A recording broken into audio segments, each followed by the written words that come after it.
This is Wall Street, with apologies to London, Frankfurt, Tokyo, Hong Kong and Singapore, possibly the most iconic of all the business districts.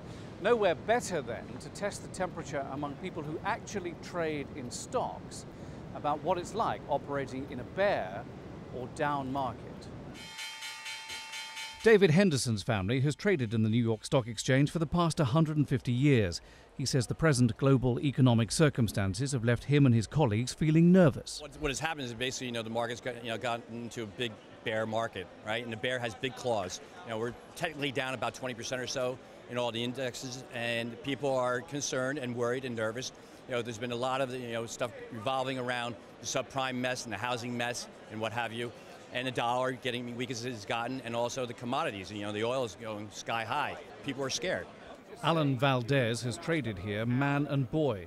He says people are anxious because the global economy is in uncharted waters. It's just the whole world now is becoming middle class, basically. You're seeing it in China, you're seeing it in India. As a result, you're seeing these commodity prices fly, and that's the big difference. You're seeing oil in uncharted areas, and that's one of the big drags on this economy. And you're seeing commodities, because now there's such a demand for food and grains and beef all over the world, because this middle class is exploding, that we've never been in these waters again. We've never seen such a big middle class, and that has such a big effect on the commodities, which is dragging inflation right back up, and it's becoming a unique problem that we have never seen before.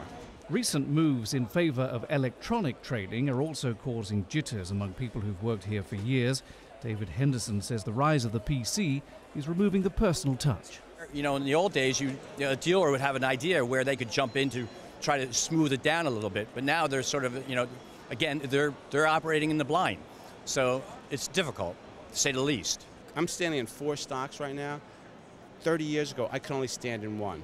But I can watch them trade, and people can trade these from all over the world. So the volatility is just right there at all times, and you're seeing it. To simply say we'll get our way out of this eventually is actually not necessarily in the hands of the people here. It relies on almost like a global initiative. It's no quick fix from the White House or from the EU, ECB. It's no quick fix, and it's going to be a while, I think, before things change. In the meantime, trading will go on here, no matter who's running the show, the bulls or the bears. John Terrett, Al Jazeera, New York.